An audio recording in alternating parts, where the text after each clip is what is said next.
Baik, rekan-rekan peserta sekalian, mahasiswa yang mengambil mata kuliah PDU atau Processing Daging Unggas. Selamat pagi, Assalamualaikum warahmatullahi wabarakatuh.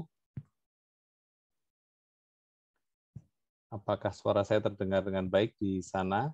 Kemudian visualnya juga terlihat? Sudah sangat jelas, Pak. Oke, makasih. Jadi tadi pagi saya minta bantuan Mbak Rani untuk menjadi co-host karena biasanya di tengah kuliah itu banyak yang nyusul. Nah, itu mengganggu kuliah. Jadi, saya minta Mbak Rani untuk membantu mengadmit teman-teman yang terlambat. Cuman, saya kira ini beberapa kali saya di beberapa kelas juga mengalami hal yang sama untuk kelas daring.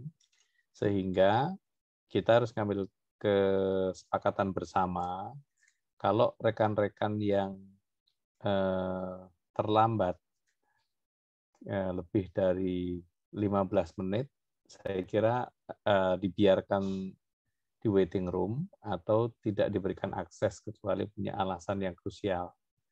Supaya kita punya kesepakatan bersama kelas ini tidak terganggu pada waktu sedang berjalan.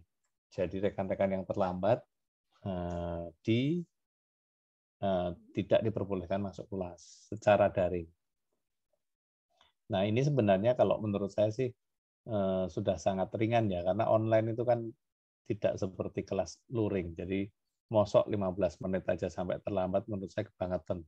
Karena luring itu mungkin 15 menit orang masih di jalan, terkadang macet, masih bisa ditolerir. Tapi kalau online kan tinggal pencet, dalam hitungan detik teman-teman harus sudah bisa hadir. Itu maksud saya.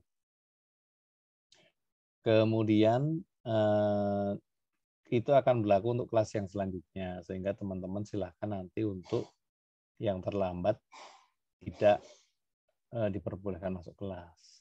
Kemudian rekan-rekan yang lainnya saya minta untuk online kamera seperti dosennya. Kalau dosennya online kamera, jadi teman-teman juga harus online kamera supaya kita kenal satu dengan yang lain, supaya kita tahu kondisi satu dengan yang lain, dan apabila ada diskusi akan lebih atraktif atau lebih SCL, Student Center Learning, kita supaya tidak fokus kepada satu pemateri seperti podcast. Jadi aturan yang kedua, teman-teman diwajibkan untuk on cam sesuai dengan pengajarnya. Kalau pengajarnya on cam, maka teman-teman harus on cam juga. Oke. Kemudian hari ini saya ingin bertanya dulu. Kemarin sudah diajar oleh Pak Edi ya yang terakhir ya. Mas Aiko kemarin terakhir Pak Edi ya ngajar. Ya, benar Pak Edi kemarin yang mengajar. Terus apa pelajaran terakhir yang disampaikan oleh Pak Edi terkait dengan PDU ini? Untuk itu kemarin terakhir lebih ke masih processingnya itu yang setelah penyembelihan Pak. Jadi kayak daging setelah penyembelihan harus segera ditangani dan macam-macam penanganannya. Begitu Pak yang saya dapat. Terima kasih. Oke. Ya, oke.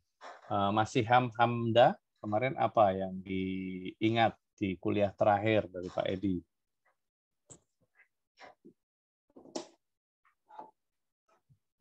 Masih Ham, bisa online? Ya itu apa untuk itu kayak yang kemarin itu dari apa pokoknya yang dari itu loh, yang proses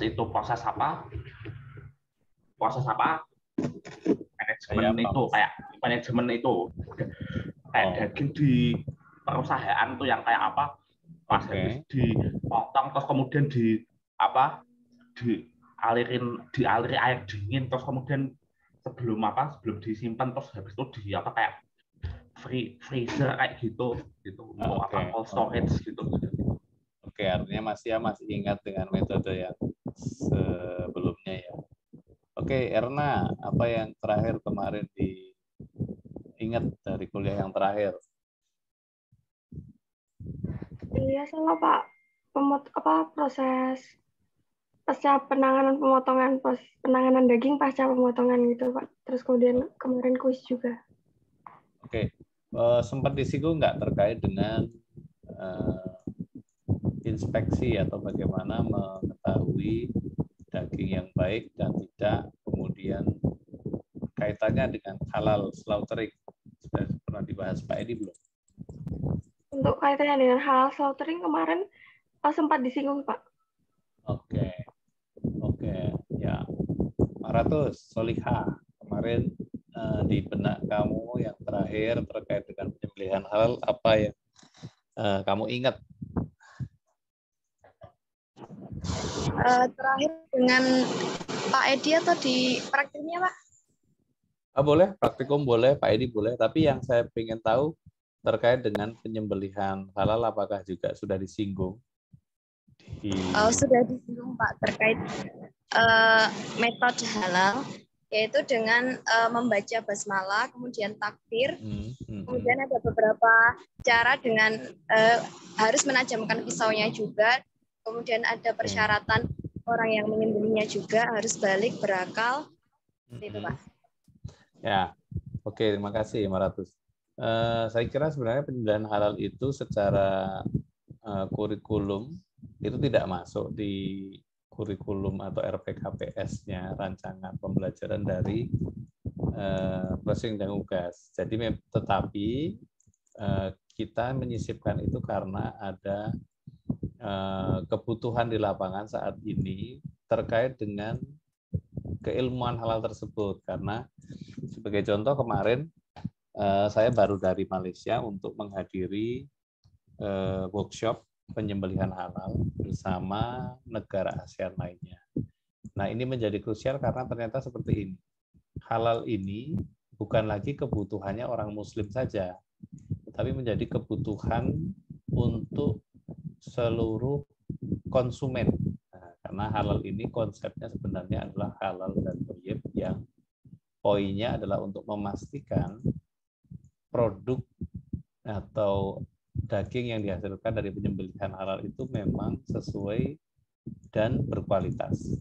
Nah, itu yang perlu dipahami dulu. Sehingga menyisipkan ini sebenarnya kepentingannya adalah untuk menyesuaikan dengan kebutuhan industri di ASEAN. Jadi kemarin perwakilan ada Singapura, ada Malaysia, ada Thailand. Jadi yang terbesar itu adalah dua negara, Indonesia dan Malaysia. Secara populasi kita di 200 jutaan ya. Kemudian Malaysia di angka 80 jutaan untuk muslimnya. Kemudian Thailand produsen terbesarnya di sana untuk produknya. Singapura itu kecil sekali tapi dia middle player, dia yang menjadi kalau di sepak bola itu pemain tengah yang bagi bola. Jadi dia negara kecil secara ukuran, tetapi secara bisnis dia paling besar karena dia menjadi middleman-nya.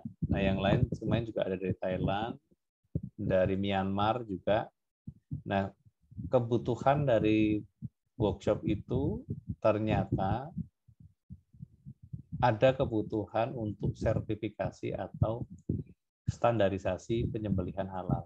Nah, ini untuk satu ASEAN belum ada. Kalau di Indonesia sudah ada. Sekarang di BPJPH atau penjamin halal.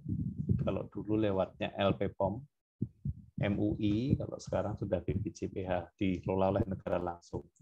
Nah, baru kalau mau mendapatkan sertifikasinya nanti yang assess atau yang mengakses itu bisa dari LPPOM, bisa dari UGM, bisa dari manapun. Sekarang sangat terbuka lebar. Nah, kaitannya dengan hari ini, kita akan membicarakan terkait dengan inspeksi dan grading ini. Saya ingin memulai dari perspektif halal dulu. Jadi saya akan share. Sebentar saya chat baterai dulu.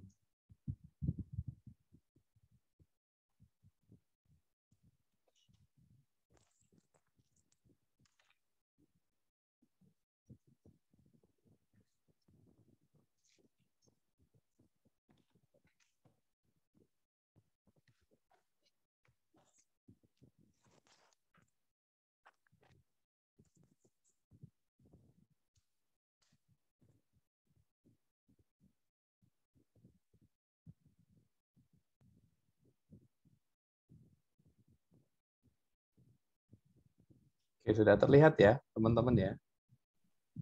Sudah, Pak. Sudah, Pak. Oke, ya saya mau cerita dulu terkait dengan kemarin kita di Malaysia, karena ini saya kira sangat erat hubungannya dengan inspeksi dan grading. Terus terang saja hari ini saya nyiapkan 52 PPT, sehingga saya kira tidak pas juga kalau nanti akan fokus kita hanya ke PPT. Saya kira lebih nyaman kalau kita bisa mengekstrak yang penting, kemudian tahu apa sebenarnya yang krusial. Kemudian dari sana nanti kita tinggal belajar sendiri, karena kalian kan mahasiswa. Nah, saya ingin kelas ini menjadi kelas interaktif, makanya saya minta untuk on cam semua. Kita bertanya terkait dengan poultry ya. Hari ini kita fokus ke daging unggas. Oke.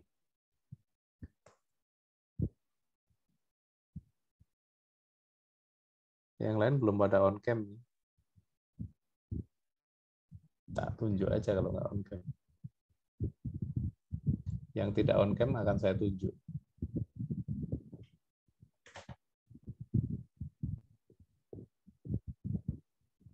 Oke, on cam semua malah. Bingung menunjuk siapa sekarang. Nah.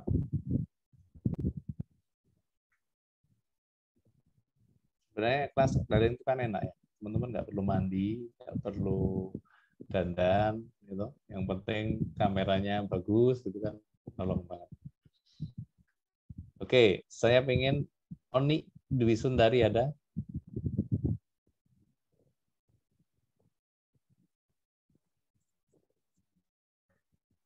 Oni, monitor Oni. Iya, bagaimana Pak? Ya Oni, kita mau tanya dulu nih. Pengetahuan kamu tentang penyembelihan itu di penyembelihan halal dulu supaya gampang korelasinya. Saluran apa saja yang harus terpotong pada waktu menyembelih poultry atau unggas? Saluran yang harus terpotong yaitu ada 3, yaitu saluran darah, arteri karotis dan juga vena jugularis, kemudian saluran makan, dan juga saluran pernafasan yaitu esofagus dan juga trakea, seperti itu Pak. Oke, very good. Nah teman-teman mungkin juga kalau yang jarang nyembelih ayam nggak pernah lihat ya aslinya seperti apa. Jadi seperti ini gambar asli. Teman-teman kalau potong itu trakea itu yang esofagus itu yang seperti koin. Nah, ini gampang. Kalau dipotong akan bentuknya seperti ini. Ini harus terpotong juga dengan sempurna selain pembuluh darah tadi. Nah, di penyembelihan halal itu akan erat hubungannya pre-slaughtering atau penanganan sebelum disembelih dengan pada waktu penyembelihan dan sesudah penyembelihan. Nah, seperti kita ketahui, basic atau dasar penyembelihan halal itu bukan hal yang rude atau yang kejam atau yang tidak baik, tapi lebih kepada bagaimana memberikan kemerdekaan atau animal welfare kepada hewan yang akan disembelih. Termasuk bagaimana hewan berperilaku, bagaimana hewan terbebas dari rasa sakit dan lain sebagainya. Itu fokusnya adalah kita mengasihi atau menyayangi hewan ternak yang akan disembelih satu persatu. Itu yang kadang di kita ketika bertemu dengan industri memotong jumlahnya ribuan, kita melihat ayam ini sebagai benda yang tidak hidup, sehingga memperlakukannya seperti hanya asal lewat saja, tidak memperhatikan detail dari proses sebelum pemotongan, pada waktu pemotongan, dan setelah pemotongan. Oke, nah sekarang saya ingin tahu dari teman-teman ini, pre-slaughtering dari sebelum disembelih itu kira-kira praktek apa saja yang bisa menyebabkan atau kondisi seperti apa yang bisa menyebabkan ayam ini menurun kualitasnya Coba saya tanya. Gisela Regita Cahyani. Yang tidak on cam pasti saya tunjuk. Gisela monitor. Iya, Pak. Oke, Gisela. Pre-slaughtering atau sebelum disembelih, ayam ini kan mengalami proses dari pump, dari kandang, sampai dengan RPA. Nah, coba sebutkan faktor apa yang menyebabkan ayam ini menurun kualitasnya sebelum sampai di RPA. Boleh faktor apa saja bebas. Menurutmu, apa yang bisa menyebabkan ayam ini cedera ataupun juga turun kualitasnya? Silakan. Stres, Pak. Stres. Diakibatkan karena apa? Karena ini transportasi. Transportasinya sebelum ke kenapa? RPA. Transportasinya? Transportasi sebelum ke RPA. Kenapa? Iya. Kenapa? Menuju ke RPA. Itu karena mungkin karena perjalanan jauh seperti itu. Atau mungkin karena selama perjalanan kan kepanasan ya Pak ayamnya. Jadi sampai lokasi itu harus diistirahatkan dulu dengan kurang dikasih minum gitu ya. Iya. Kepanasan. Makan dan minum. Jadi sampai lokasi itu harus diistirahatkan dulu biar kondisinya stabil dulu. Nah, bagus jawabannya. Poinnya gini. Banyak hal yang menyebabkan ternak atau unggas ini menurun kualitasnya. Pre-slaughtering sebelum disembelih itu bagus tadi disebutkan terkait dengan stres. Stres ini faktornya kan banyak sekali ya. Pada waktu di farm, satu, cara memegang ayam itu juga akan menyebabkan kondisi stres pada ternak. Jadi kalau operator di kandang itu asal-asalan ambil ayam, itu akan menyebabkan ayam ini bermasalah. Contoh gini, misalkan dibandingkan dengan hewan seperti kelinci, apa perbedaan dari ayam ini? Ayam ini secara anatomis kan tidak punya rongga dada ya, ayam. Sehingga kalau kelinci itu perbandingannya, misalkan kalau diangkat kakinya, itu cenderung dia akan menekan rongga dadanya ke saluran pernafasan, dan itu kasihan sekali. Makanya menyembelih kelinci itu jangan digantung, karena kalau digantung itu kasihan, bisa menyebabkan kesakitan yang sangat. Bayangkan teman-teman itu kalau menungso dicangkang kakinya di atas, rongga dadanya menekan ke pernafasan, terus rekan-rekan disembelih. Nah, ini bayangan aja. Itu yang terjadi ketika kelinci itu juga seperti itu. Bukan naturnya untuk disembelih secara dipegang kaki atasnya, karena itu sakit sekali proses pada waktu rongga dada itu menekan dan terjadi penyembelihan. Maka menyembelih kelinci itu kalau teman-teman lihat ada yang gantung-gantung itu tidak pas. Yang benar harusnya di bawah. Makanya penyembelihan sapi, kambing itu pasti dengan direbahkan. Itu ternyata secara saintifik kemarin di Malaysia juga dibahas. Posisi itu memungkinkan ternak nyaman. Yang kedua, aliran darahnya akan lebih baik. Jadi pada waktu Nabi menyembelih kan juga posisinya dibaringkan. Kalau di kambing memang diinjak ya, diinjak di bagian bawah leher. Tapi itu pun ternyata tidak menimbulkan kesakitan pada ternak dibandingkan dengan digantung tadi. Kemudian kita berlanjut terkait dengan poultry. Saya tidak akan bahas terkait dengan darah dan juga ayatnya ya. Saya lebih kepada saintifiknya saja. Nah, penyembelihan secara manual ini untuk di unggas itu tadi ada stres yang disebabkan oleh transportasi jarak jauh. Dengan adanya transportasi jarak jauh itu, maka daging dari unggas ini bisa mengalami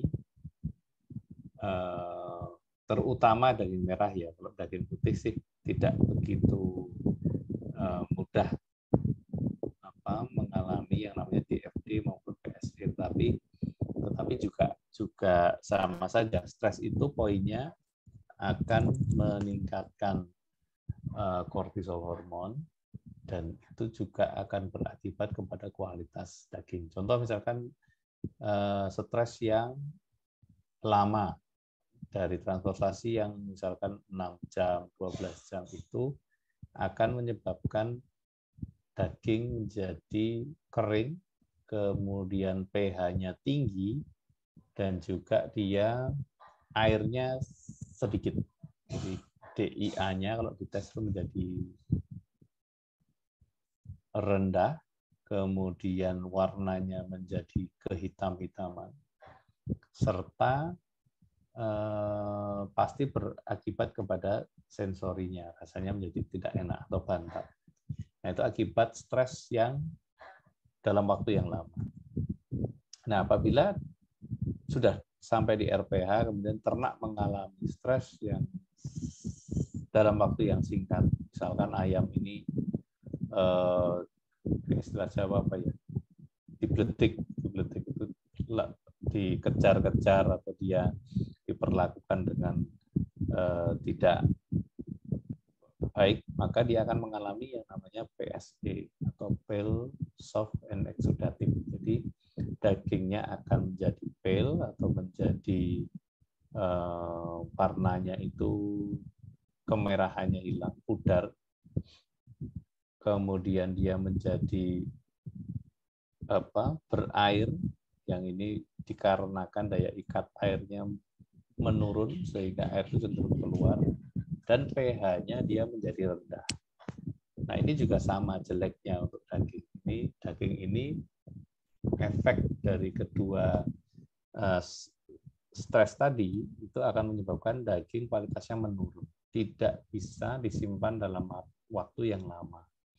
Akibatnya itu akan menyebabkan penurunan harga dari produk yang ada, karena kualitasnya turun pasti harganya juga akan turun. Nah, masuk ke slaughtering proses. Saya ingin tanya ke teman-teman, untuk slaughtering proses di ayam, itu kan kalau di industri kita sudah pakai mekanisasi seperti ini. Ini contoh saja yang dipotong dengan mesin. Nah, coba saya tanya teman-teman ya.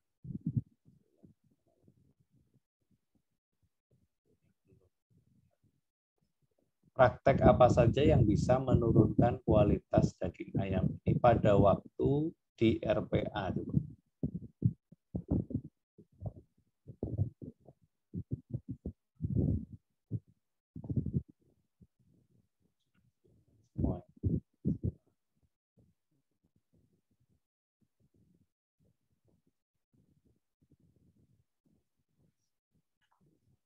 Oke, saya karena sudah pada online, saya minta yang terlihat saja. Hafidlotul ngilmi. Saya bacanya sebenarnya apa salah ya? Hafidlotul ngilmi. Bacanya gimana itu? Hafidlotul ngilmi, Pak. Hafidlotul ngilmi, bener ya? Iya, Pak. Oke, panggilnya Hafi. Ngilmi. Oke, Mbak, saya ingin tanya, praktek apa saja di pemotongan yang bisa menyebabkan ternak itu menurun kualitasnya? Kalau menurut saya, praktek yang menyebabkan penurunan kualitas ternak saat pemotongan, yang pertama adalah itu, Pak, pisaunya yang digunakan. Oke. Pisaunya yang digunakan gimana? Itu harus tajam, soalnya kalau nggak tajam nanti kasihan ternaknya, dan ternaknya akan jadi matinya agak sulit atau agak lama. Jadi harus tajam sehingga langsung mati, Pak. Oke, faktor eksternal lain selain pisau apa? di RPA itu? Selain peso, selain apa saja sih ternak alami apa saja di RPA itu? Dia masuk, dia digantung, kemudian dia lewat, dia diapakan dulu biasanya sebelum dipotong? Diistirahatkan. Diistirahatkan, oke. Diistirahatkan adalah sebelum digantung ya. Kalau sudah digantung kan tidak bisa istirahat lagi dia. Sudah mulai deg-degan. Nah, udah lihat temennya, loh kok temanku mau dipotong. Ya udah mengalami stres karena salah satu rules di halal itu sebenarnya yang bagus adalah ternak itu tidak boleh melihat temannya disembelih karena itu akan menyebabkan stres. Kemarin kita praktek di Malaysia itu dengan kambing, kita tes EEG di kepalanya, ternyata ternak itu grafiknya itu benar-benar berubah ketika dia diambil dari kandang, stres, naik turun nggak jelas, kemudian pada waktu dipotong dia akan mengalami kapan kesakitan dan sebagainya. Terlihat dari lurus tidaknya peak dari EEG itu. Nah, kaitannya dengan tadi, ternyata darah dari ternak itu ketika tidak dibersihkan itu bisa membuat ternak selanjutnya itu mengalami stres atau stres yang dalam waktu yang cepat karena dia tahu. Karena apa yang ada di darah itu? Darah itu satu mengandung hormon kortisol juga. Nah, kortisol hormon ini kan hormon stres. Itu bisa dicium oleh hewan ternak yang lain.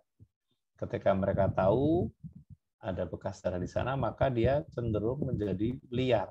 Contoh misalkan kalau teman-teman Idul Adha, sapi pertama disembelih, kemudian darahnya nggak dibersihkan tuh, nggak dikubur dulu tuh, maka ternak yang kedua yang akan disembelih biasanya menjadi liar, nyerutuk sana, nyerutuk sini. Nah, karena operator di masjid tidak tahu, dikiranya memang tabiat dari hewan itu adalah liar.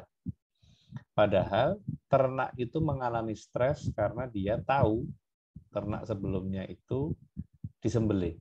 Nah, jadi ternak itu disebut sebagai sentient animals. Jadi animals itu kalau orang berperasaan, tapi kalau hewan kan tidak berperasaan. Hewan itu bisa takut, hewan itu mengalami stres. Kalau teman-teman nyakiti gajah pada waktu dia kecil, nanti gedenya dia dendam. Dia tahu, dia bisa membenci, dia juga bisa membalas. Nah, itu biasanya dialami oleh pawang-pawang yang dia ada di sirkus. Nah, sentient animal ini paling gampang hewan mungkin tidak berperasaan ya. Tetapi hewan itu punya stresor, punya bisa stres, bisa takut, bisa lari, punya survival instinct. Nah, itu yang kaitannya dengan tadi kambing itu dia tahu kalau ada hewan sebelumnya disembelih, darahnya itu mengandung kortisol sehingga dia menjadi liar. Makanya untuk penyembelihan halal yang benar di masjid besok kalau teman-teman jadi panitia kurban, siapkan lubang penyembelihan itu dengan baik. Kemudian kalau membeli dua, yang pertama harus dibersihkan TKP-nya. TKP-nya itu harus diuruk. Ini bukan membicarakan versi Sambo ya, tetapi kita harus membersihkan darah yang ada itu, baik dengan diuruk atau dengan disemprot dengan air sampai bersih. Baru dilakukan penyembelihan selanjutnya. Nah, itu yang dinamakan penyembelihan dengan baik atau ihsan, slaughtering, seperti itu. Nah, berbicara terkait dengan ini, faktor tadi disampaikan oleh teman Anda, pisau yang tajam itu menjadi penting, benar, karena satu sayatan seharusnya sudah cukup untuk mematikan hewan. Tetapi di industri biasanya pemotongan berlaku ribuan. Contoh misalkan di Piatnya UGM punya, kita punya lab pasca panen di Piat di daerah Prambanan. Itu menyembelih bisa sampai 16.000 sekali batch di sana. Artinya peso tadi benar-benar harus diawasi ketajamannya, harus segera diganti kalau sudah tumpul, dan harus ada operator yang melihat hewan itu sebelum disembelih, pada waktu disembelih, dan sesudah disembelih. Minimal ada 3 operator. Biasanya penempatannya bisa di 3 sektor tadi, atau sebelum di stunning, sesudah di stunning, dan sesudah disembelih. Poinnya, operator ini menjadi penting karena apa? Untuk memastikan hewan itu tersembelih satu persatu secara ihsan tadi, secara baik. Seringkali hewan itu punya insting survival yang bagus. Jadi pada waktu mau di stunning itu pemingsanan, kalau di ayam biasanya dicelup di air dengan tegangan tinggi atau tegangan rendah, biasanya menggunakan 50 Hz. Itu ada beberapa yang dia pintar, bisa nekuk kepalanya ke atas. Beberapa kita temukan kemarin, menemukan hewan ternak yang bisa nekuk kepalanya di atas. Artinya dia tidak akan pingsan. Nah, kalau tidak pingsan, artinya dia akan lihat temannya disembelih. Nah, kalau lihat temannya disembelih, berarti itu sudah tidak bagus, tidak sesuai anjuran. Jadi yang benar harus diambil dari gantungan. Nah, faktor yang lain selain peso sebenarnya ada banyak faktor. Satu yang jarang kita perhatikan itu adalah cahaya.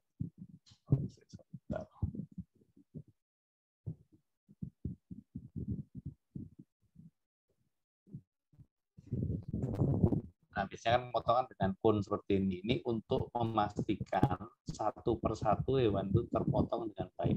Ini metode cone. Metode cone ini pun ada kelemahannya. Ketika hewan ukurannya tidak seragam, itu beberapa hewan ada yang bisa sembunyi di cone-nya ini, sehingga tidak tersembelih. Nah, saya ingin tunjukkan gambar di mana penyembelihan itu harus menggunakan lampu yang terang atau yang redup, kira-kira. Pilihannya. Sofa, kalau kamu nyembelih atau gini, kamu menjadi hewan ternak, pilihan kamu itu kalau disembelih di ruangan yang terang atau yang gelap? Monitor ya, Sofa ya. Sofa Fahrina. Halo Pak, suara saya terdengar tidak ya? Terdengar. Gimana menurut kamu? Pilihannya mending ke mana? Mungkin ke gelap ya Pak. Gelap. Kenapa gelap? Soalnya ya mau disembelih kan takut gitu, biar nggak kelihatan. Ya, saya mau tutup mata kan, kalau unggas nggak bisa, nggak punya jari toh. Ya, jadi kalau orang Pak kan mau disembelih masih bisa ini. Aduh, saya takut. Jadi nggak kelihatan. Iya, Pak. Tapi kalau unggas kan nggak bisa nih. Ya nggak bisa menerima. Jadi tugas operator lah untuk membuat kondisi penyembelihan itu nyaman untuk ternak. Sembelih pun harus nyaman. Jadi kondisinya harus redup, harus bahkan cenderung gelap. Termasuk tadi pemotongannya menggunakan pisau tajam. Pisau tajam pun jangan dikira hanya kita sembarang ngasah pisau itu disebut tajam. Tajam itu ada kriterianya. Kemarin kita di Malaysia itu diteliti bahwasanya disarankan tajam yang dimaksud kalau di lapangan paling gampang gitu. Teman-teman kalau memastikan pisau tajam itu ambillah kertas baru ya ukuran A4 di sini. Yang masih baru ya, bukan yang basah. Kemudian pisau itu kira-kira harus bisa tiring itu dengan sangat mudah. Seret, itu disebut tajam. Jadi kalau diukur dengan alat, kemarin ada alat yang untuk mengukur itu kira-kira di angka berapa? 12 kalau tidak salah. Poinnya itu setajam itu. Jadi teman-teman kalau besok itu latha, itu jangan asal besoknya kelihatan gede, kemudian serem, itu tajam. Tapi harus dipastikan dengan metode paling sederhana itu dengan kertas baru, di slice sampai dia benar-benar kering dengan mudah, itu artinya tajam. Nah, yang mempraktekkan ini siapa? Kita tidak boleh menutup mata. Umatnya Yahudi, Jews, itu mereka sama punya metode namanya kosher. Mereka hati-hati benar terkait dengan ketajaman peso. Yang digambar itu, yang di bawah itu namanya peso, bentuknya kotak. Itu kalau di Jews namanya kalaf. Kalaf itu pesonya orang Yahudi, hanya beredar di kalangan mereka. Itu kenapa bentuknya kotak dan panjang? Itu untuk memastikan surface pemotongan itu merata. Kalau di tempat kita kan malah ada ujungnya yang lancip tuh. Nah, ujung lancip itu cenderung menyakiti ternak. Kan tekanan pada waktu di ujung dengan yang di pangkal itu beda. Nah, bayangkan teman-teman jadi hewan ternak. Jadi untuk menyembelih halal itu kita harus memposisikan kita sebagai hewan ternak. Kalau ditusuk dulu dengan yang tajam, sakit nggak kira-kira? Sakit.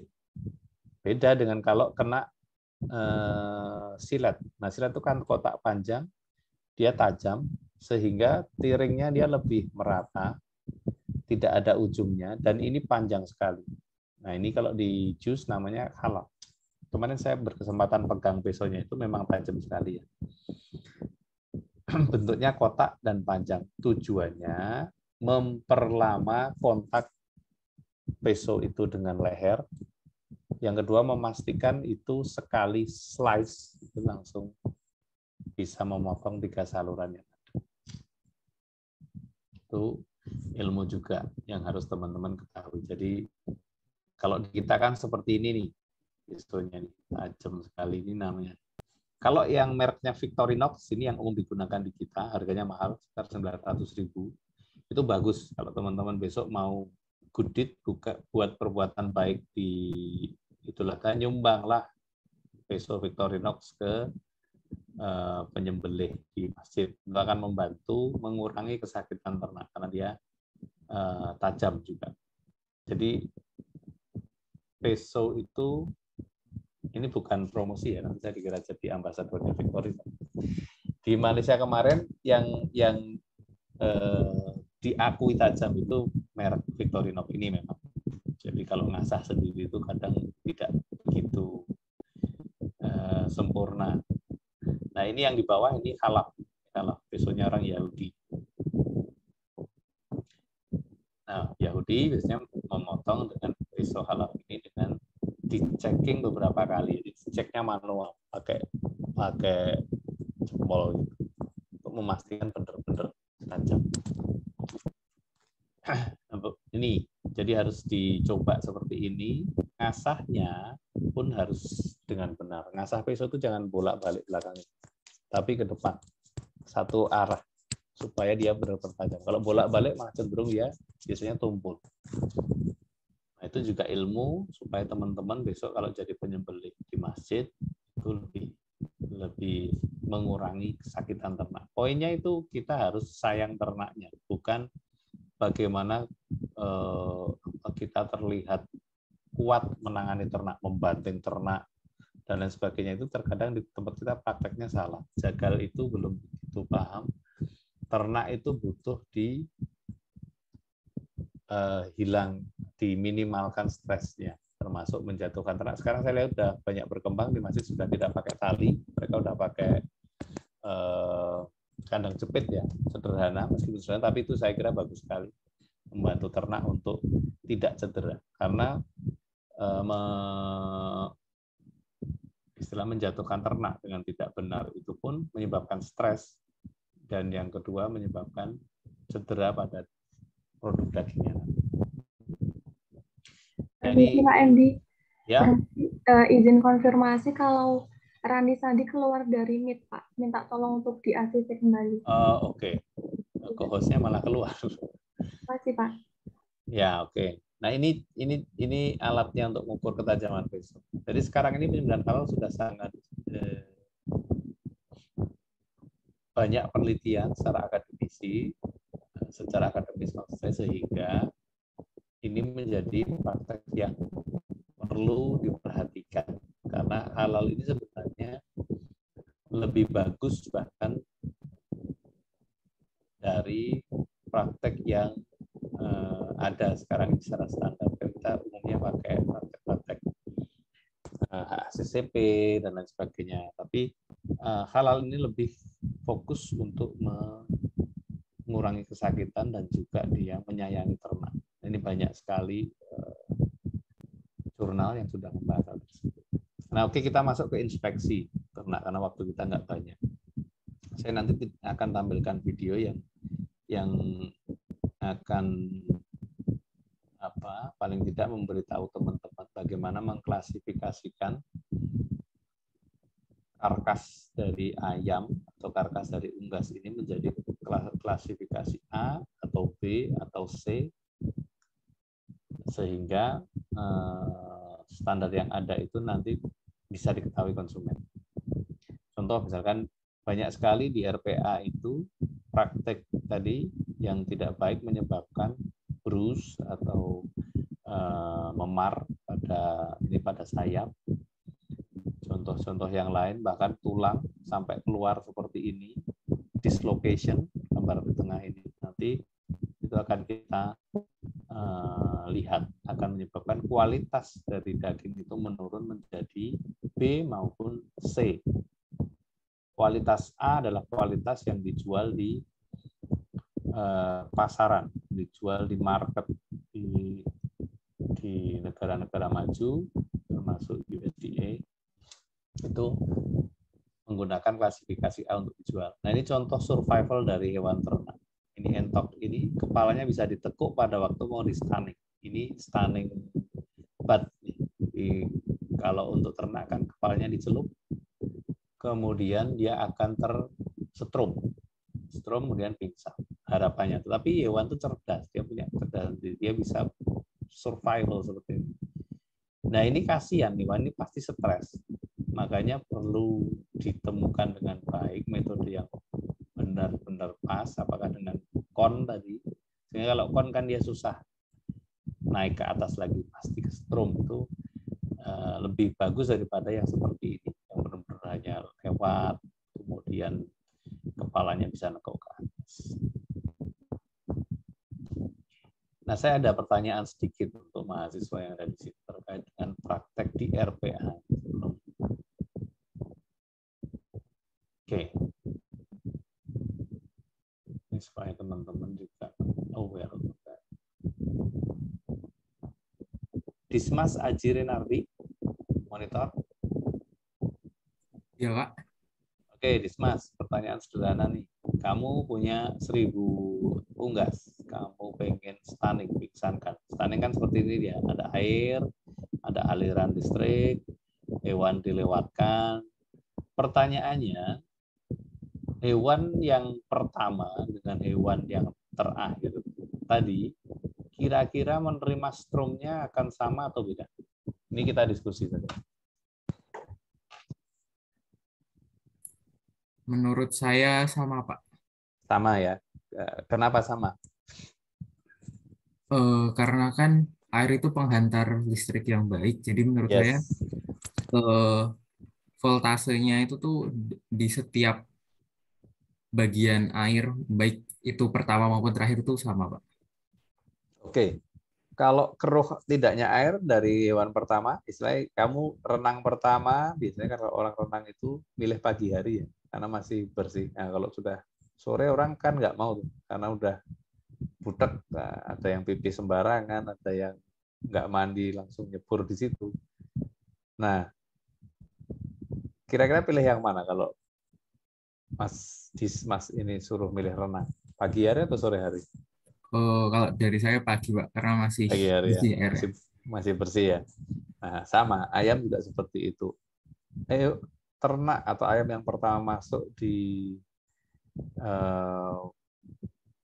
stunning bath ini, yang pertama mungkin akan menerima aliran listrik yang masih tinggi atau cukup tinggi.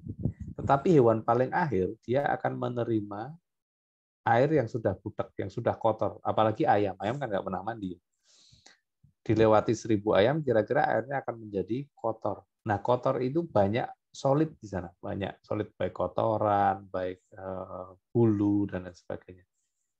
Nah, ini akan menghantarkan listrik bisa lebih tinggi daripada ternak paling awal tadi. Sehingga dikhawatirkan ternak yang terakhir itu malah matinya itu bisa karena aliran listrik tadi. Jadi stunning itu kalau alirannya terlalu tinggi bisa bersifat stun to kill. Jadi stun to kill itu pemingsanan cenderung mematikan. Nah, ini menjadi concern juga di penyembelihan halal karena kan kita fokusnya per hewan. Kalau yang terakhir itu di stunning malah mati, berarti dia kategorinya kan haram.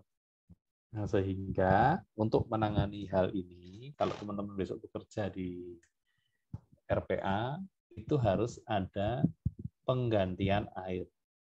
Nah, penggantian air kan kalau jumlahnya untuk industri kan gede tuh, kan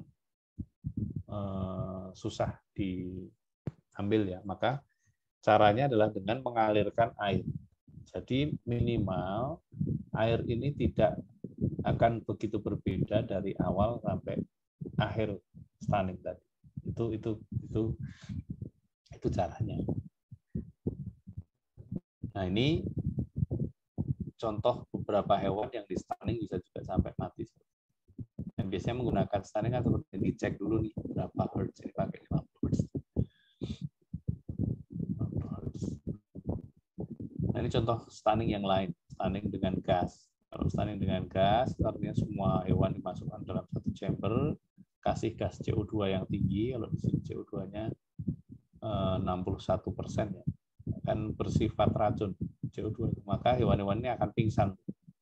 Cuman masalahnya kalau dengan hewan seperti ini, ada leak atau jeleknya adalah nanti keseragaman hewannya akan berbeda. Penerima gasnya mungkin akan berbeda. Ketahanan hewannya akan berbeda, sehingga beberapa hewan mungkin pingsan, beberapa hewan mungkin tidak pingsan, bahkan beberapa hewan mungkin mati. Dan operatingnya atau processingnya nanti susah. Ngambil hewan satu-satu dari chamber, kemudian disembelih, itu lebih susah daripada yang di hanging tadi. Nah, ini contohnya memang untuk rabbits ya, tapi untuk ayam, maka jarang sekali digunakan chamber gas untuk pemingsanan, untuk stun. Oke, ini tadi entok yang bisa survive dari stunning. Dan ini contoh-contoh penyembelihan di pasar yang bersifat haram ya, karena sesudah dipotong ditenggelamkan di air seperti ini. Oke, saya akan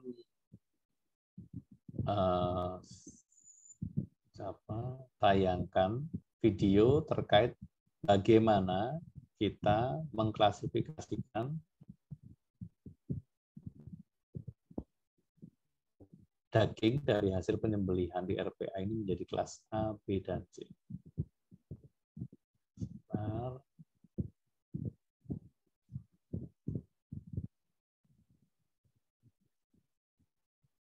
Nah, kalau suaranya belum terdengar, saya dikasih tahu ya, Mbak Rani ya.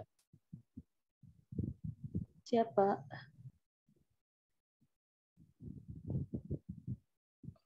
Prejudging, Class 4, ready to cook carcasses. Sudah terdengar? Class 4 is a grading class of 10 ready to cook chicken and carcasses and or parts. Carcasses will be shown here, but if parts were to be used, they would be judged based on the same criteria. Chicken carcasses will weigh between 2 and 6 pounds. Turkey carcasses will weigh between 6 and 16 pounds. Carcasses and parts are to be graded based on the latest USDA standards. USDA quality grades are A, B, and C. NG designates non-gradable. The following factors are used to determine the grade of the chicken. Conformation, such as the conformation of the breastbone, back, legs, and wings, fleshing, fat covering, exposed flesh, discolorations, disjointed and broken bones, missing parts, and freezing defects. For conformation, moderate deformities in the breastbone, back, or legs and wings result in a grade B carcass, and seriously curved or crooked parts or abnormal parts result in a grade C conformation. For fleshing, well-fleshed birds are considered A quality, moderately fleshed birds are considered B quality, and poorly fleshed birds are considered C quality. A quality birds should have a well-developed layer of fat, especially between heavy feather tracts. A B quality bird should have a sufficient fat layer, especially on the breast and legs, and a C quality bird would be lacking in fat covering all parts of the carcass.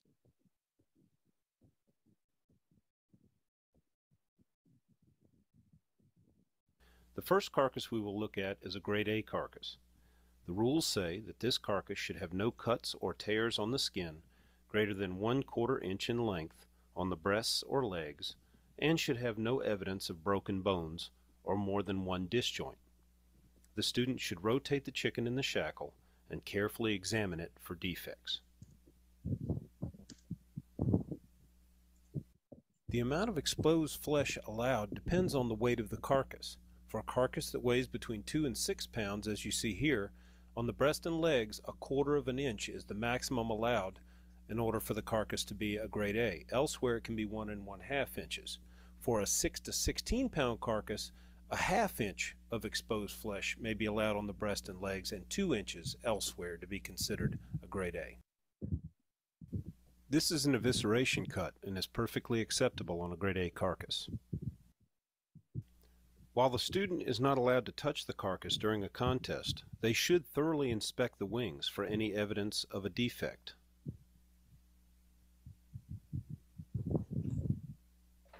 Also, it's important to carefully examine the saddle of the carcass at the hips to ensure that no cuts in the skin are present. This is an example of cut or torn skin on the breast of the carcass. This cut is larger than 1/4 inch in length, so the carcass is downgraded to a B grade carcass. This is an example of cut or torn skin on the leg of the carcass. This cut is larger than 1/4 inch in length, so the carcass is downgraded to a B grade carcass. This is an example of cut or torn skin on the leg of the carcass that is larger than 1/3 of the part, so this makes the carcass a C grade. This is an example of cut or torn skin on the breast of the carcass that's larger than 1/3 of the part, so this makes the carcass a C grade. The bottom cut is an example of cut or torn skin on a body part other than the breast or legs. The rules say that if the cut is less than 1 1/2 inches in length, the carcass is still an A.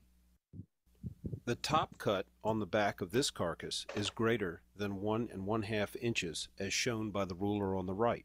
My thumb is marking the 1 1/2 inch mark. This defect makes the carcass a B grade.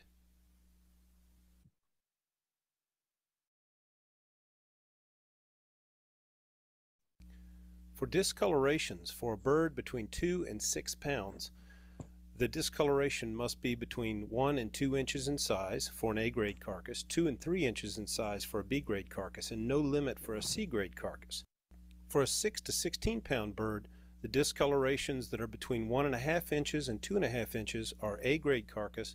Discolorations between 2 1/2 inches and 4 inches would be a B grade carcass, and no limit for a C grade carcass.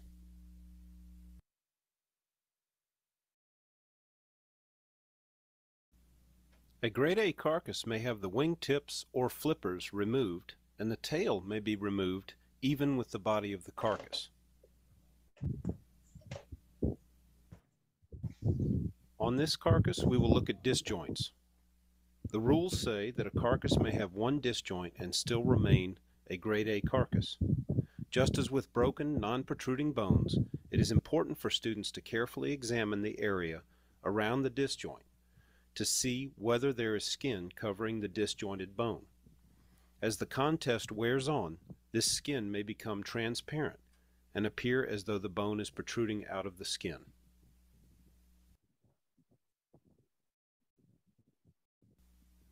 In order for the chicken to be downgraded to a B grade carcass, 2 disjoints must be present. Usually, in a contest, a carcass with a disjointed leg will be hung by one hock, so that the leg that is disjointed can be seen at a perpendicular angle to the carcass. Also, the way the wing hangs in comparison to the other wing is an easy way to tell that the wing is disjointed. This is a grade B carcass. In the next section, we will look at a carcass with a broken, unexposed, or non-protruding bone in the leg. It is important for students to realize that during a contest, if chickens hang for long periods of time, the skin will dry out and become transparent, making it appear as though the bone is protruding. It is important to examine the area carefully to determine if the skin is covering the broken bone. Next, we look at a broken, unexposed, or non-protruding bone in the wing of the carcass. The way that a student can tell if the wing bones are broken is that the wing will appear to be curved instead of flat. Comparing the broken, curved wing to an unbroken, flat wing on the other side of the carcass is an excellent way to tell whether or not the wing has been broken, and can help the student to easily distinguish between the two.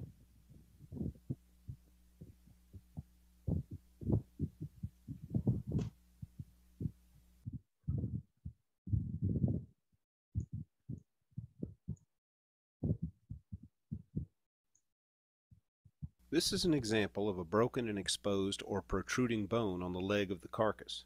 Because leg bones on chickens are large, this defect is usually very easy to see. This is a broken and exposed or protruding bone on the wing of the carcass. Because the wing bones on chickens are very small, this defect can be easily overlooked by students, so they should be careful to examine the inside of the wings for broken, exposed bones.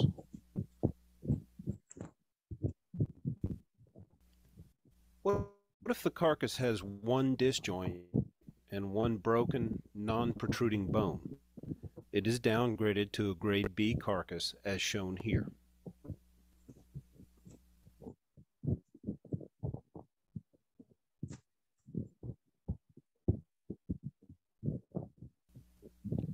When evaluating a carcass for tail cuts, students should become familiar with where the leg bone attaches to the backbone of the carcass.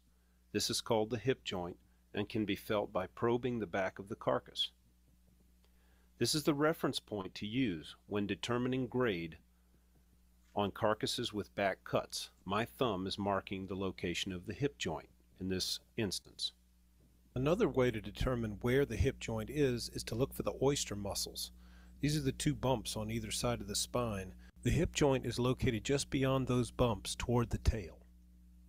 Point between the hip joint and the base of the tail. Keep in mind, I said the base of the tail is located. A tail cut that is less than halfway to the hip joint, as shown here, is a grade B carcass. Again, a tail cut that is less than halfway to the hip joint is a grade B carcass.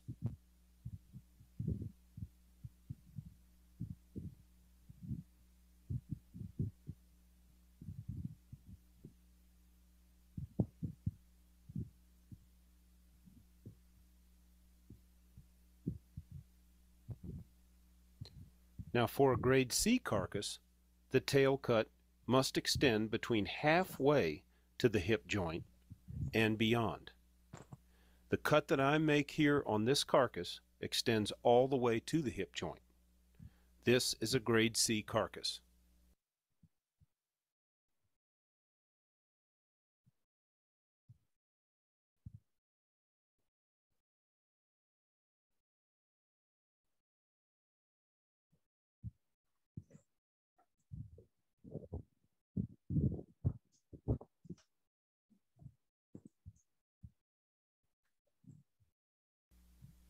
The next carcass defect we want to look at is missing parts.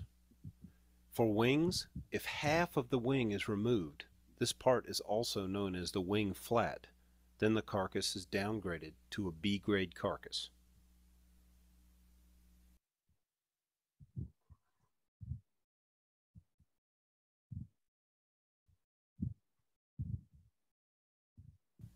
If the entire wing is removed, then the carcass is downgraded to a C-grade carcass, as shown here.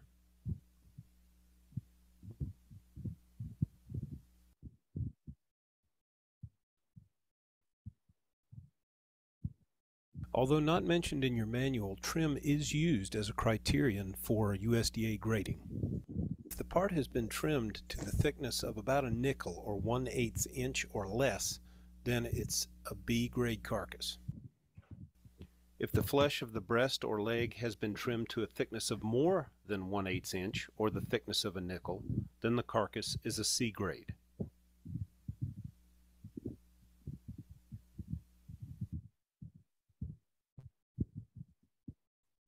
For freezing defects, slight darkening on the back or on the drumstick would be considered an A-grade carcass. Overall, bright appearance, occasional pockmarks due to drying, occasional small areas of clear pinkish or reddish colored ice, all would be considered grade A.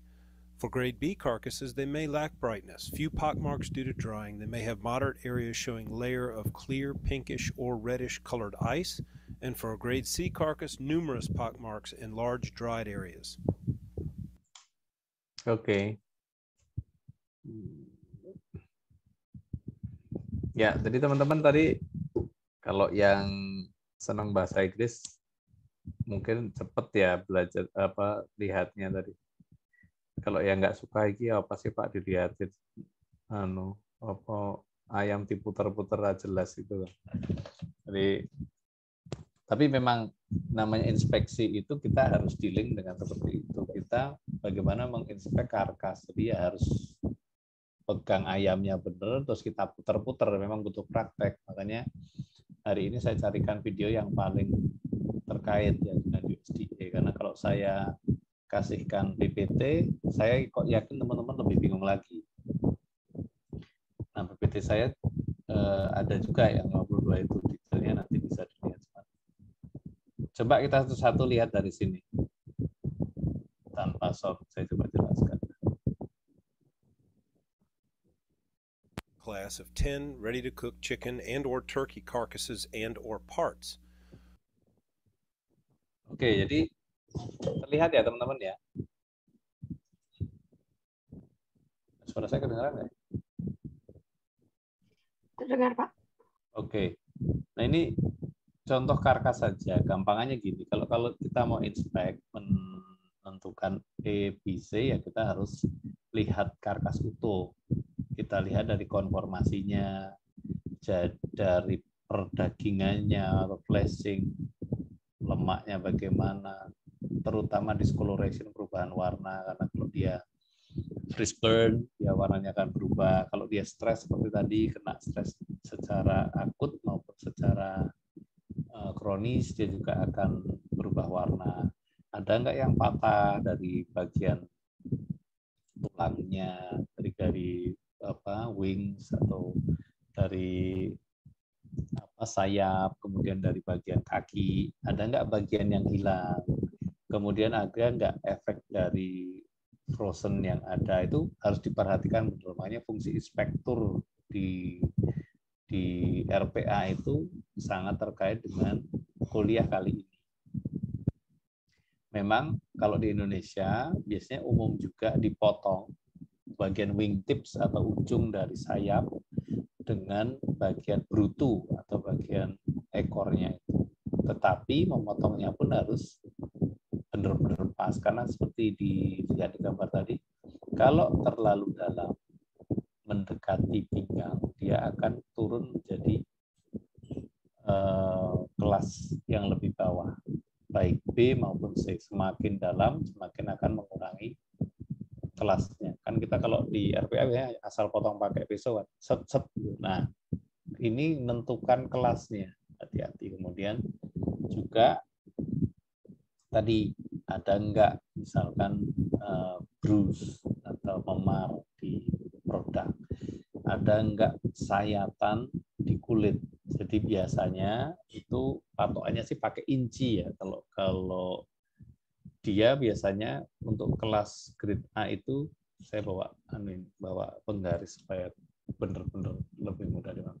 1 inci itu kira-kira kan ada 2,5 senti.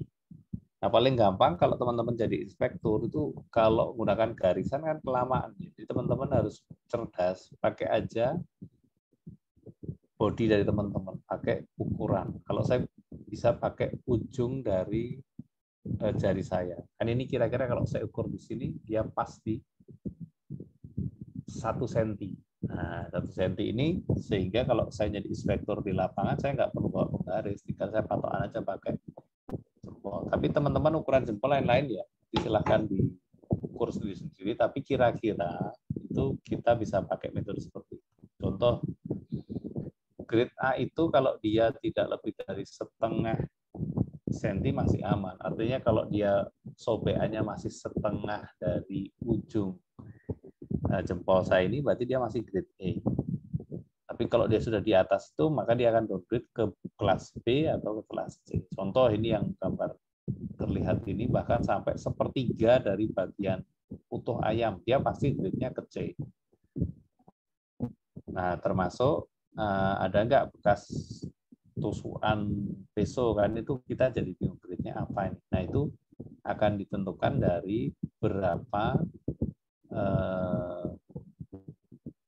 lebar dari sayatan yang ada. Nah, ini biasanya kalau di ukuran di USGA masih pakai inci. Kalau lebih dari contoh 1,5, dia masuk ke grade B. Itu caranya. Kemudian diskolorasi atau warna yang berubah, ini bisa karena freeze burn, disimpan di freezer dalam waktu yang lama, kontak dengan plate di kulkas, tidak dikemas, maka dia akan menyebabkan freeze burn. Nah, freeze burn ini nanti kelasnya bisa di A atau di B atau C, tergantung dari berapa juga lebar dari freeze burn yang ada. Kemudian sesudah dari freeze burn nanti kita akan juga melihat disjoint atau broken bones. Jadi ada nggak yang patah di bagian ayam ini? Paling gampang untuk mengetahui ayam itu tulangnya patah atau enggak, kalau kira-kira kan agak susah ya. Paling gampang itu di lapangan digantung aja satu kakinya. Satu kaki digantung, nanti istilah Jawanya kepleh-kepleh, akan terlihat wings yang patah, kaki yang patah. Contoh ini gambarnya yang sebelah kanan saya, ini kan patah itu, karena dia pada waktu digantung, apalagi kalau digantungnya hanya dengan satu kaki, dia akan lebih transparan, kemudian tulangnya terlihat. Ini berarti dia kategori ke broken bones, tulangnya patah. Nah, caranya gini, gantung satu kaki aja, ini akan kelihatan nih. Oh, ini yang patah apa saja nih? Oh, kaki. Kemudian wings-nya, kalau yang dia patah, dia tidak akan curve-nya atau apa sudutnya itu tidak akan bagus. Kalau yang bagus itu artinya masih nempel ke badan, lebih menempel ke badan. Tapi kalau yang sudah patah, wings-nya itu dia akan datar atau cenderung ke bawah karena gravitasi. Ini contoh dari yang tulang yang patah. Nah, kategori dari grade A menjadi grade B itu kalau ada 2 joint yang patah, 2 tulang patah, itu berarti kategori langsung dia ke grade B. Atau tulangnya patah, kemudian fraktur, artinya dia jika ada yang keluar bones-nya, itu dia akan kategori ke B ataupun C. Tapi patokan dari A ke B, kalau 2 joint patah, berarti dia sudah harus ke B.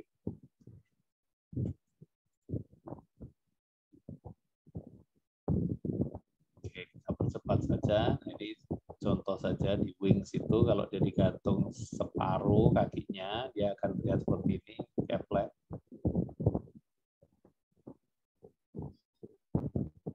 Nah, ini contoh kelas B. Kelas B itu kayak gitu. Patah, kemudian disjoint juga ada. Nah, kalau pemotongan di bagian ekor itu apabila tidak diperhatikan dengan baik, maka dia akan menurunkan kelas dari A menjadi B atau menjadi C. Kalau hanya dipotong seperti ini, atas papak seperti ini, dia masih di kelas A. Tapi kalau terlalu dalam, di sini, sebelum tulang pinggang, dia B. Tapi kalau sudah benar-benar mendekati tulang pinggang, maka dia akan downgrade ke kelas C. Nah, ini kelas B, potongannya segini. Kemudian kelas C itu sepanjang ini, ya kan, kategori pada kelas C. Itu teman-teman, ini contoh flat wings atau yang terpotong setengahnya, kelasnya bisa masuk ke B. Tapi kalau kepotong utuh wingsnya, benar-benar kepotong utuh sayapnya, dia akan masuk ke kelas C. Kayak gini, potong utuh. Nah, kalau ini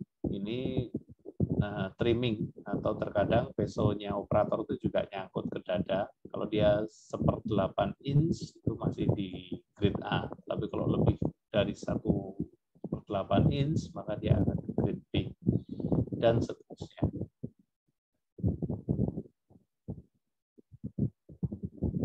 Oke.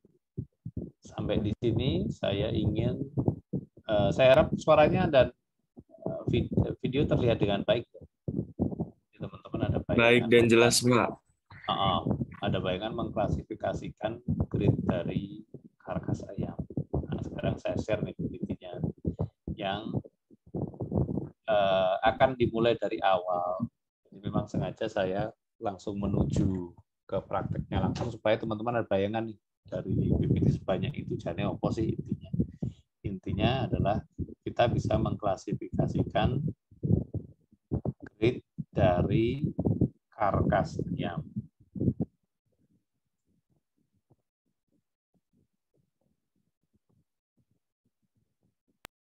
Nah, karena kalau saya kasihkan ini langsung, wis bahasa Inggris, akeh ngantuk, teman-teman nggak fokus. Saya akan mulai ke teori sekarang. Inspection and grading. Jadi yang dimaksud dengan inspeksi atau inspection itu adalah metode yang umum digunakan terutama untuk operator baik dari pemerintah yang bertanggung jawab untuk memastikan kualitas poultry product yang bisa dikonsumsi dengan baik oleh konsumen. Itu poinnya itu.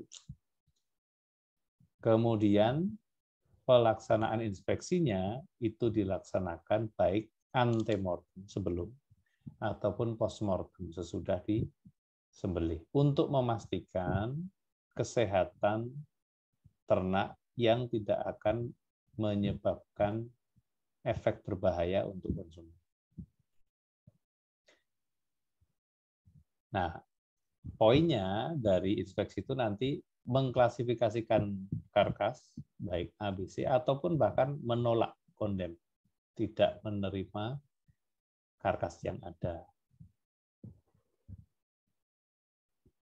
Nah, inspeksi dari unggas ini biasanya juga terkait dengan rantai dingin atau cold chain dari industri, dari perusahaan yang ada. Di sini disampaikan untuk karkas itu berbeda antar ukuran sehingga itu juga akan menentukan proses cooling atau proses pendinginan dari masing-masing berat. Contoh untuk yang berat 4 lb, lb itu satuan di Eropa, kalau di kita kira-kira ya 1 lb itu ya setengah kilo. Berarti kalau 4 lb kira-kira 2 kiloan. Dia butuh 4 jam dengan temperatur di 4,4 derajat Celcius. Kalau dia kira-kira 8 lb kan berarti kali 4 kilo kira-kira butuh 6 jam. Dan seterusnya butuh 8 jam untuk yang kalkun. Kalkun itu bisa sampai 8 jam. Sedangkan untuk organ cerna atau giblets atau juga organ dalam itu harus sudah didinginkan di bawah 2 jam. Karena ini sangat berisiko terhadap kontaminasi produk. Jadi kalau teman-teman motong hewan ternak itu jeroan dengan daging itu harus secepatnya dipisahkan, secepatnya harus dikemas, disimpan di suhu yang rendah. Nah, untuk ready to cook produk tadi disampaikan oleh video itu perlu dicek apakah ada residu terkait dengan antibiotik, pestisida, herbisida selain dari whole karkas tadi.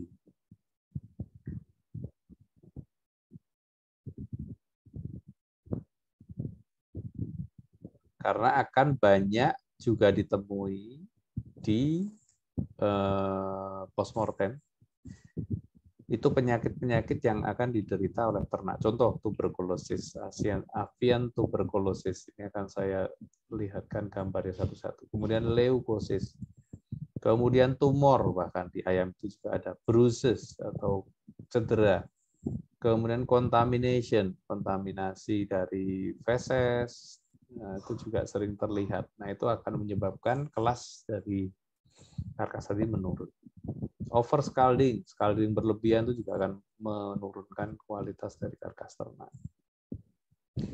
Nah, contoh penyakit-penyakit yang ada, ini coba saya perlihatkan. Kalau nggak ada gambarnya, nanti teman-teman bingung. Terlihat nggak ya? Gambar ayam kena cacar. Terlihat, Pak. Ini contoh fowl pox. Sebelum penyembelihan sudah bisa dideteksi. Kemudian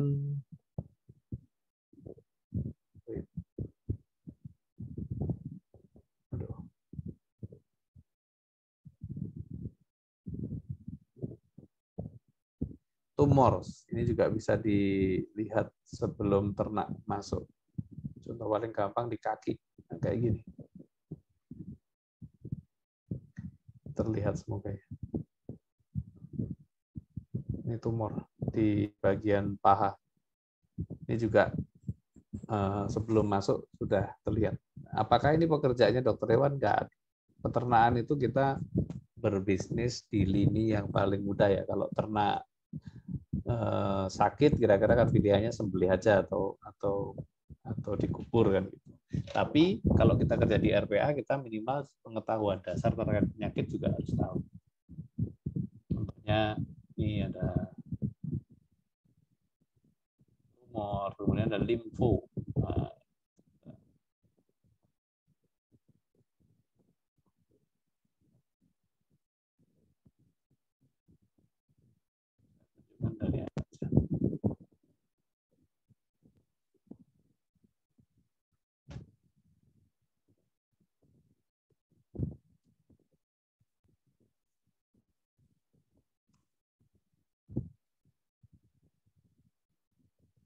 Oke.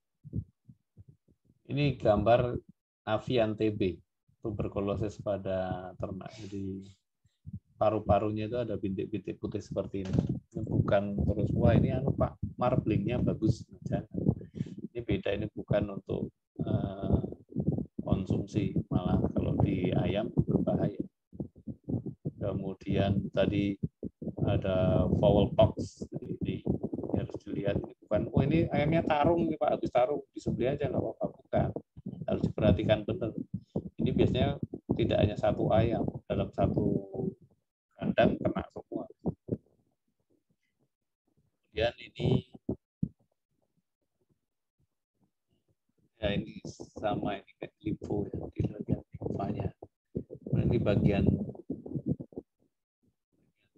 hati ayamnya. Jadi kalau teman-teman lihat kondisi-kondisi seperti ini harus hati-hati karena ini menunjukkan ayam itu membawa penyakit.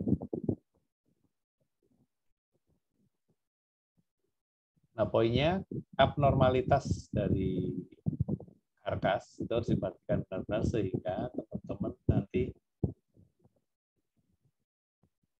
tahu bahwasanya hewan ini mengalami abnormalitas, sehingga harus disendirikan, sehingga harus tidak dipotong atau kelasnya diturunkan sebagai seorang inspektur. Oke, kemudian kita kembali ke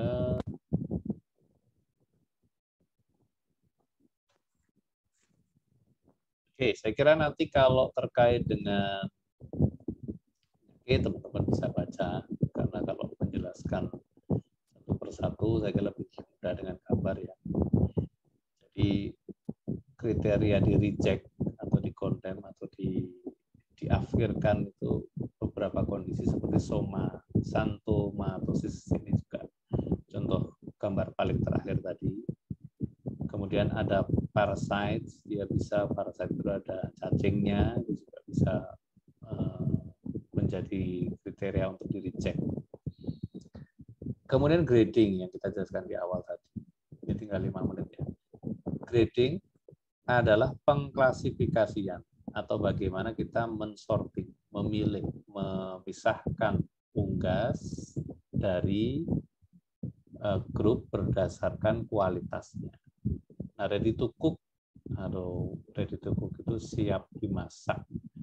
Untuk daging unggas siap dimasak, karkas unggas siap dimasak, itu bisa diklasifikasikan berdasarkan standar yang ada. Standarnya sudah disampaikan lewat video tadi. Grading ini biasanya kalau di pasar, di market untuk mempromosikan brand name, untuk memastikan kualitasnya bagus dibandingkan dengan brand yang lain. Nah, penggrading atau orang yang mengklasifikasikan ini bisa dikerjakan oleh pemerintah atau teman-teman dari swasta. Jadi itu tidak masalah, yang penting standarnya sama. Perlunya untuk mengklasifikasikan ayam ini adalah memastikan kualitas sebelum dijual, menjaga untuk menjual produk yang tidak, kalau di Muslim ihsan, kalau di CCP unwholesome poultry product, atau yang tidak layak. Nah, kemudian kriterianya tadi sudah disampaikan melalui video, konformasinya bagaimana, kemudian flashing itu perdagingannya seperti apa, kemudian fat covering, lemaknya, perlemakannya seperti apa, kemudian bulunya kondisinya seperti apa, warnanya apakah ganti atau enggak, atau ada berapa lebar dari freeze burn yang ada, itu masuk ke discoloration. Expose flash itu apakah tadi sobekan di kulit lebih dari setengah inci sehingga memastikan dia menjadi grade B, atau lebih dari itu menjadi grade C, termasuk freezing defect. Jadi efek dari freezing yang menyebabkan freeze burn, ukuran freeze burn jadi juga akan menyebabkan kelas dari ayam, karkas ayam itu akan turun.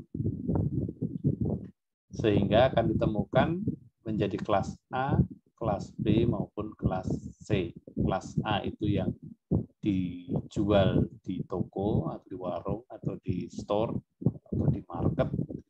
Kemudian B itu biasanya often not a grade sold in store, biasanya tidak dijual di store yang besar. Kemudian grade C biasanya digunakan untuk diolah ulang jadi pakan, bisa untuk hewan ternak atau bisa untuk pet animals seperti anjing, kucing dan lain sebagainya. Nah, grade D tidak ada, yang ada non-gradable, artinya tidak termasuk dalam kelas. Jadi kelasnya hanya A, B, C, yang lain tidak masuk dalam kelas atau non-gradable.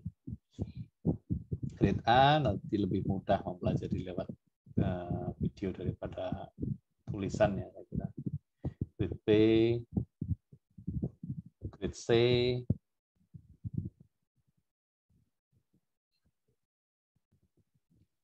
oke, ini hanya part-part saja bagaimana parting ayam itu, kalau teman-teman di Indonesia nanti akan sering dengar cut up 6, cut up 8. Artinya satu karkas ayam itu dipotong menjadi 6 bagian atau 8 bagian. Nah, makanya disebut half karkas. Karkas yang diparuh loro jadi setengah-setengah karkas, half karkas, setengah karkas. Quarter yang dipotong menjadi 4. Kemudian saya kira ini hanya istilah-istilah saja, drumstick, whole breast, thigh, ini bukan hal yang susah, ini hanya bagian ayam. Drumstick artinya ya paha bawah, kalau whole breast artinya ya breast meat, bagian dada, yang lean meat yang tidak banyak lemaknya. Nah, klasifikasi ayam ini sebenarnya hanya mau menjelaskan. Ini saya kira tidak begitu krusial ya. Rock Cornish game hen ini hanya jenis dari ayamnya, tetapi yang lebih penting adalah umur ayamnya. Misalkan ini broiler atau fryer, berarti dia adalah bisa dibroil, bisa di frying, digoreng. Umumnya adalah produk karkas yang di bawah 10 minggu. Kalau dia tergolong roaster atau dari kata roasting, di roasting itu dia lebih tua lagi, di 12 minggu. Cocoknya di roasting, dipanggang. Kapon itu lebih muda, unsexed male chicken misalnya. Dia di bawah 4 bulan. Namanya kapon. Mungkin al kapon itu ya sebutan dari awal klasifikasi ayam juga bisa. Kemudian hen, fowl itu biasanya lebih dari 10 bulan sudah dikategori ke hen atau fowl. Cock atau rooster ini adalah jago di tempat kita. Di mature male chicken with coarse skin, jadi sudah keras dia, sudah gelap warnanya, dagingnya, dan pertulangannya sudah kuat, itu biasanya disebut dengan rooster atau jago. Oke, saya kira itu waktu kita juga sudah habis. Terima kasih atas kehadiran teman-teman. Silakan kalau ada pertanyaan. Kalau tidak, kita cukupkan sekian. Sekali lagi terima kasih atas kehadiran teman-teman. Besok lagi peraturan sudah mulai ya. Kalau 15 menit sudah tidak bisa masuk. Saya tutup. Assalamualaikum warahmatullahi wabarakatuh. Waalaikumsalam. Waalaikumsalam warahmatullahi wabarakatuh. Terima kasih.